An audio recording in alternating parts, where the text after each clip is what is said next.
Assalamualaikum warahmatullahi wabarakatuh. Nah, teori sastra yang sangat menarik dan barangkali pada tahun 70-an, 80-an, bahkan mungkin 90-an, teori ini masih banyak dibahas oleh banyak orang karena Abrams ini membagi paling tidak 4 teori yang berkaitan dengan ilmu sastra. Nah, yang pertama adalah teori mimetik. Jadi teori mimetik ini adalah teori yang berprinsip bahwasanya karya sastra ini merupakan tiruan dari universe, dari dunia, dari sesuatu yang bergerak, ya, yaitu kehidupan manusia atau kehidupan dunia. Tapi kehidupan manusia inilah yang lebih ditekankan karena manusia adalah pemeran utama dalam kehidupan dunia itu yang dilandasi oleh perilaku yang berpola, yaitu etika, norma, adat istiadat, kemudian juga dengan nilai-nilai. Nah, kemudian juga dilengkapi dengan gagasan-gagasan atau ide-ide. Nah, jadi prinsip teori mimetik ini bahwa sastra ini bersumberkan kepada sejarah sebenarnya. Jadi ketika meniru universe, nah maka yang dibicarakan adalah mengenai peristiwa sejarah gitu. Jadi sastra memang mempunyai kekenyalan, ya, kekenyalannya itu karena ia bisa berbicara mengenai fakta-fakta sastra yang ada di dalam karya sastra itu. Nah, fakta-fakta itu sifatnya adalah fakta-fakta yang memang dibuat sendiri oleh pengarangnya. Nah, sehingga kemudian karya sastra itu memang menggambarkan sesuatu di luar kehidupan manusia. Artinya tidak klop atau tidak sama dengan karya sejarah.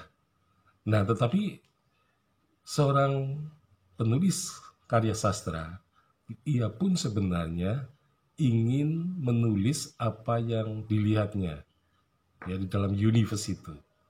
Maka manusia dalam menulis karya sastra, maka karyanya itu juga dikaitkan dengan kehidupan yang manusia yang menyejarah, ya. Jadi meskipun karyanya bukan karya sejarah, maka ada apa yang disebut sebagai novel sejarah, ya.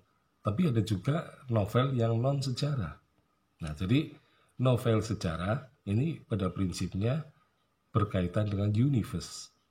Toh kalau misalnya itu bukan novel sejarah, tetapi prinsip-prinsip kehidupan manusia itu masuk di dalam sebuah karya sastra, misalnya tadi novel non sejarah, tetapi peristiwa seperti itu bisa saja memang sudah pernah terjadi di dalam dunia manusia. Hanya saja peristiwa semacam itu, ya, itu seringkali tidak mendapat perhatian karena seringkali juga dianggap sebagai peristiwa yang biasa. Jadi misalnya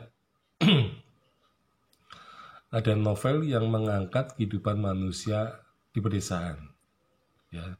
Nah, sebenarnya kehidupan seperti itu hal yang wajar saja. Pasti manusia mempunyai kehidupan seperti itu. Nah, tetapi bagi sejarawan, peristiwa itu yang unik sebenarnya, tetapi seringkali dianggap hal yang biasa. Tetapi bagi penulis karya sastra, kehidupan seperti itu tentu sangat menarik. Nah, sehingga sebenarnya apapun yang ditulis oleh penulis sastra itu sebenarnya merupakan peristiwa yang sebenarnya semuanya pernah terjadi di muka bumi. Ya, jadi sejarawan memang terlalu banyak melakukan seleksi. Jadi banyak peristiwa-peristiwa sejarah yang tidak dibicarakan atau dibahas, Nah, sehingga akhirnya sejarah itu seringkali hanya membicarakan peristiwa-peristiwa besar, peristiwa yang terkait dengan pelaku-pelaku yang besar. Nah, sehingga peristiwa kecil ya yang mungkin orang mengatakan itu peristiwa yang naif, peristiwa yang yang sifatnya lucu ya, atau peristiwa yang sebenarnya aneh tetapi bagi sejarawan itu tidak penting. Nah, jadi sebenarnya karya sastra itu pasti itu ya meniru dari mimetik dari dunia. Karena pengetahuan manusia mengenai nilai-nilai, perilaku, tindakan, dan sebagainya, itu sebenarnya semuanya sudah pernah terjadi di muka bumi.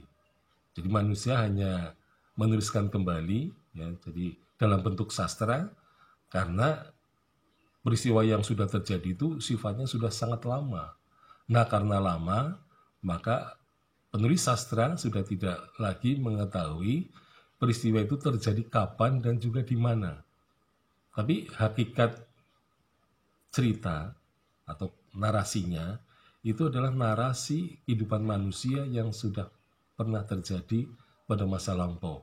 Nah, ini menarik bahwa mestinya sejarawan lebih saya kira memperhatikan teori mimetik sastra ini, karena teori mimetik sastra bisa membuka cakrawala sejarawan untuk tidak hanya menyeleksi peristiwa-peristiwa besar saja yang harus masuk di dalam karya sastranya itu, tetapi juga ada peristiwa-peristiwa kecil, peristiwa-peristiwa yang tidak melibatkan orang-orang besar.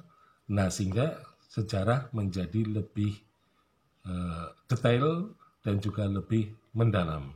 Nah, saya kira orang sastra memang sudah seringkali membahas karya-karya sastra itu dengan lebih detail dan lebih mendalam daripada sejarawan. Sekian, Assalamualaikum warahmatullahi wabarakatuh.